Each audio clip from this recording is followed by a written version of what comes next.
So today is a Europa League group stage special. We're playing up against Copenhagen and Espanyol. Hopefully 2 wins. There's no league game in between, which is a little bit weird.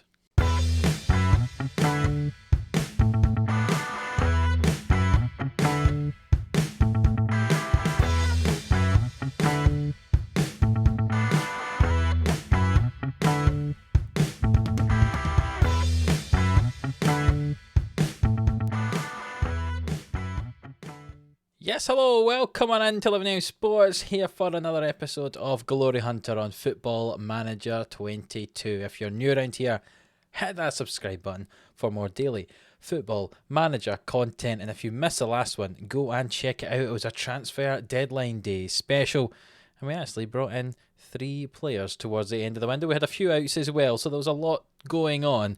So go and check it out so that you've got yourself up to date. Today, we're playing 2 games in the Europa League, because as we mentioned, if we look at our schedule, for some reason we're playing 2 games back-to-back. There's no league game in between. So we'll take that. We'll play 2 games in Europe. We've played 1 game since we last met. That was a 3-2 victory against Fiorentina. And you can see from the score on the right-hand side there, goals for Abraham, Kluivert, and a 55th, that's not the right words, a 95th minute winner from Brian Cristante. It was a corner kick that came in, he headed that in, and we won that game 3-2. Odriozola on the right hand side played his first game for us, as did Otamendi, as did Camavinga. They didn't play particularly well, apart from Odriozola, who got 2 assists, an assist for Abraham and Kluivert. The first 2 goals, he played very well. Unfortunately, he has picked up an injury and he is not going to be playing today. So we're just going to get right into the games for today. 2 games straight up. That's all we're going to do. No transfer talk today. And this is the team we're going to go with. We're going back to the formation that we did last season. We still have it trained. We're still fairly familiar with it. So we're going to try and be successful with this formation, controlling the ball and seeing how we get on. Going 3 at the back, 2 wing backs, 2 midfielders, and still having the 3 up front. It worked well for us last year, so I'm going to try it again this year. If it starts to not work, then we'll go back to other tactics. But this is the team we're going to go with. Obviously, we do have that injury to Odriozola that I mentioned. We have a lot of players unregistered because we don't have enough places to register them in this Europa League squad, unfortunately. Yeah, the perks of not having many of your own homegrown talent in the team is not ideal. So the team's this: Patricio in goal. Otamendi, after his poor first game, still going to play today, but he's going to be playing in the middle of a 3 with Kiko playing on the right of him and Romagnoli on the left. Remember, we didn't play Kiko in the last game because he had himself a sending off the game before that in the league, but he's not banned for the European competition, so he'll play alongside Otamendi and Romagnoli. Spinazzola will continue on the left, even though he's not been great. You can see his last 5 games, 6.5 average rating. Hopefully he can improve today. Lazaro will cover on the right-hand side after the injury to Odriozola. Veretout is going to play alongside Camavinga today. Normally, we've got Veretout and Pellegrini in midfield when we play 2, but we're going to play Pellegrini off the left-hand side today. Zaniolo is going to come in off the right-hand side as normal, and Tammy Abraham up front. The bench, we're not allowed 7 in Europe, obviously, and now in this season as it progresses on. So we've got a backup keeper, Zagadou, Desciglio, Cristante, Kluivert, who scored a goal in the last game against Fiorentina, Cabral and Sesko as well. So we're playing up against Copenhagen today, and I would say Copenhagen they're our second seed. This should be our toughest game in this group, and we'll see if that is the case today. There's a highlight very early on. Kiko with it, playing it forward. I don't know if that's the correct way to say his name, but I'm going to keep saying Kiko. Lazaro with it on the right hand side now, switches it into Camavinga, forward to Abraham. Pellegrini hits it and it's come back to Lazaro and Zaniolo, and back to Lazaro, forward to Abraham. Can he tuck it away? Yes, he can. 40 seconds into the game. Now look, the referee is checking to see if he's offside. I can see the assistant below me, his flag's not up, so it's likely not going to be given as offside because they don't often overturn it, and indeed they have not. And we go up 1 now. You can see some nice build-up play there on the right hand side. This is what our other right back, whose name I've just one of the Zolas on the right hand side, Odriozola, did in the last game twice for the first 2 goals, and Lazaro finally doing the same here. A very nice ball in, and we lead 1-0 after a minute. It's so important for our wide players to be assisting for us in this, and that's a very good example of it there from Lazaro. Otamendi's got himself a yellow card and giving away a foul on the edge of the box here. And Pep Biel is going to take this and curl it in. Oh, it's off the post. And Spinazzola passed it back. What on earth happened there? The keeper then kicked it off one of his own men. And it's went behind for a corner. Don't know how that happened, but nonetheless, it's a corner kick and it's cleared away just about. That was dangerous to say the least. It's a throw in here for Copenhagen. Deep in our left-hand side here. The ball swung into the box and Vind heads that just over the bar. Danger from Copenhagen here. Throw in from Spinazzola on our left-hand side to Camavinga. Back to Spinazzola and back to Camavinga. And the ball goes into the box and Zaniolo doesn't win the header. But Kiko gets on the ball here. Forward to Zaniolo. Hits that. What a finish from Zaniolo. I thought he might have been offside. But the assistant referee's flag's not up. So we'll see if it's been given or if it's going to be disallowed. It has been awarded. And we are up 2-0. A goal for Zaniolo there. What a finish from him. Kiko gets the ball here, plays it to Zaniolo, who nearly strays offside, takes a touch, thrashes that into the bottom corner. And I'll be intrigued when this comes to the replay with the lines to see if he is offside or how close he is. Just not. There we go. Perfect timing from Zaniolo. Great finish. And we lead 2-0. A little bit of a comfort now, because Copenhagen were starting to come back into that game. Being 2-0 up is very much appreciated here. And we're hopefully going to find another gear, we've said, in that halftime team talk. We're going to make a couple of substitutions. We'll take off Pellegrini and bring on Kluivert, and we'll bring on Cabral to play up front instead of Tammy Abraham for the last half hour here. And we've not had a highlight until this in the second half here. Camavinga's off and Cristante's on. It's a shot from Copenhagen. It's over the bar. But yeah, that's the first highlight of the second half. You can see for the stats, Copenhagen have started to have a few more chances in the second half. But we're just about going to hold on to a victory here. Even if Copenhagen score from there, we would have held on to the win. It's a great shot from Pep Biel there for his left foot. But it doesn't go in and we win that game 2-0. Not a brilliant performance from us all, but you know what? We'll take that and we'll move on with a 2-0 victory quite happily as Espanyol beat Ludogorets with a late 90th minute goal to join us there. And we will play Espanyol in the next game in what? A week's time. Yes, no league game in between, which is very unusual, so we can have some rest for the players.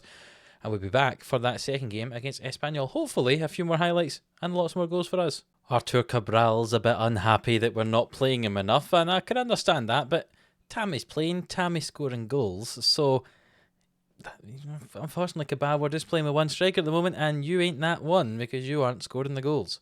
But because he's complaining, we're going to give him the game today and see how he does. This is the team we're going to go for. A little bit rotated compared to the last time. We're playing up against Espanyol today after our good win against Copenhagen.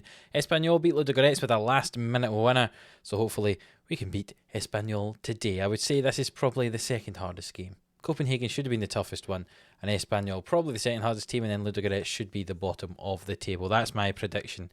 Anyway, Patricio's going to be in goal. Zagaru will get the game at centre-back alongside Quijo and Romagnoli.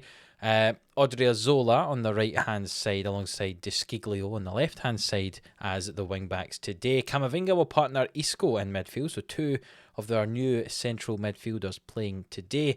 Kluivert gets the game out on the left, Zaniolo with the game on the right, and Cabral will get the game up front. Still players like Sesko, Abraham, Pellegrini, Cristante, Spinazzola, Otamendi on the bench if we need them. But hopefully we should be comfortable by the time we get to the second half. That's my aim. A couple of goals in the first half. That's the hope. Espanyol's form coming into this was 5 wins on the bounce. So they are a team in form. And hopefully that form does not continue against us today. The ball goes forward there and the striker hits that over the bar. RDT. What's his actual name? De Thomas. Ral De Thomas. I'll know that for the future. So I don't have to say RDT randomly. Corner kick for us. Zaniolo swings the ball in. It's headed away though. Only as far as Isco, who comes down this left-hand side with it now. Can he get past his man? He puts the ball in the middle. Zaniolo gets himself a goal. His second of the season. He scored a cracking goal up against Copenhagen in the game earlier on in today's episode. And he's got himself his second goal of the day. Well, his second goal of the episode, I should say. Ball came in from Isco there. Zaniolo making his way back across and taking the corner. Finds himself in the box and he tucks it in. I still can't believe he's 6'2". He's a very good, isn't he? He's very fast, very tricky, and he's 6'2". What a shot from him there. That was nearly a second of the day. So he's got good physical presence as well. I tell you, I think he's got a bit of everything, that boy. So he does. The ball swung in there and it's cleared away just about. And we hold on to this 1-0 lead as we reach half-time. Odriozola has got himself injured again, which is not ideal. We might have to take him off. And Espanyol have got the ball here. Cabrera with it. And Barba. Back to Gomez. Forward toward De Thomas. But Zagadou plays that back. And that nearly was an own goal. I think I'm having some type of heart attack here. Oh my goodness me. Zagadou did that a lot at the end of last year, didn't he? He gave away the ball in dangerous areas and he nearly put the ball in his own goal that time. I say Odriozola's got himself an injury, so we'll move Desciglio over to there. I know what, we're going to bring... Are we bring on Spinazzola? Yeah, sure. That's the guy who should be playing there, I suppose. Spinazzola to come in the left-hand side, and Desciglio will move over to the right. And we've got ourselves another injury here. Nicolo Zaniolo with the injury. A potential foot injury, which is not ideal. We will move Isco out to that right-hand side, I think, and we'll bring on Cristante to play alongside Camavinga in midfield. 2 injuries have resulted in 2 substitutions for us today, which is not ideal. We're not doing them for tactical reasons. We're doing them because of injuries.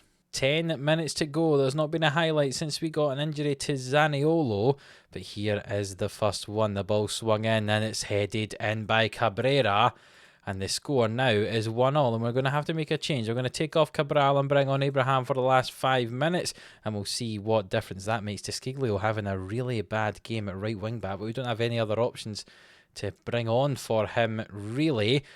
And here is a late highlight. Abraham with the ball now, gets past his man, he drives forward and he just hits that over the bar. 2 minutes to go. We've dominated this game. Demand more for the last 5 minutes. 5 minutes of added time. Goodness me. The ball launched forward. Espanyol could go ahead here with that chip. It's just over the bar and there's 3 minutes of the 5 added to go. And there's another highlight. Thrown in by Espanyol. Melamed forward and Desciglio clears it away. But it comes out back to the Espanyol midfield here. De Thomas with it. Can we force them back and force a turnover? We have. Camavinga with it. Spinazzola. And will we slowly build this up or will we try and break away? Slow build up looks like the answer here. Romagnoli just standing about. Finds Kluivert. There's just 40 seconds to go and Spinazzola's far forward on this left-hand side. He gets past his man. Can he go down the line? He can. There's Tammy Abraham in the middle if he wants to try and find him. He does indeed. Abraham heads it. Oh, it's just off the frame of the goal. That was the moment to get the winner. And it doesn't look like we're going to do it. What a fantastic, mazy run down that left-hand side from Spinazzola. Abraham with a cracking header. But we do walk away with a 1-1 draw away in Spain. I mean, I'd like to have won all the games in this group. But the away ones in Copenhagen and Espanyol, yeah, I'll take two draws there as we travel away to Espanyol, who are in Barcelona, if I remember right, on the east coast of Spain and Catalonia. There you go. I'm using my geography knowledge there. But we'll take that draw. I'd prefer to win, obviously, but I'll take a draw away from home. If we win our 3 home games and we win our game against Ludogorets, we should comfortably, 3 home games and our games away to Ludogorets, we should comfortably get through this group. So we'll take that. The performance was good. What's more worrying is the injuries we've left with. Zaniolo's out for 3 to 4 weeks with sprained ankle ligaments and pulled groin for Odriozola for probably about a week and a half, which is not ideal, but we do have Lazaro to cover for him, and we've got other options to play out on that right-hand side for Zaniolo as well. So we are still top of our Europa League group after that. Ourselves and Espanyol both on 4 points. What we're going to do is we're going to come back later on, probably maybe a triple header, something like that. We'll play against Inter Milan and Napoli in SerieA, and we'll give you an update in the game against Espanyol as well. In between that, we should have already qualified out the Europa League group by that point. So if we haven't, it'll be 3 games to show you, and if not, it'll just be a little update from that. I'm sure if you watched last year's saves for the Kelly boys, this was often a thing that we did. We showed 2 games and we gave an update of the one in the middle. So we're going to come back at the end of October. We'll play another month's worth of games. 4 games in SerieA between now and then, 3 more games in the Europa League, and then those tough games against Inter and Napoli. Because if we look at SerieA, Inter, top of the league, having only lost 1 game this season, and Napoli up in 5th. We're down in 11th at the moment because we have played 1 game less, but it's very, very tight But those games against Napoli and Inter in the next episode are going to be very, very important just before the World Cup happens. So if you have enjoyed this Europa League special, please do leave a like on the video, subscribe to the channel if you haven't already, and until the next one, which will be games up against Inter Milan and Napoli, we'll see you then.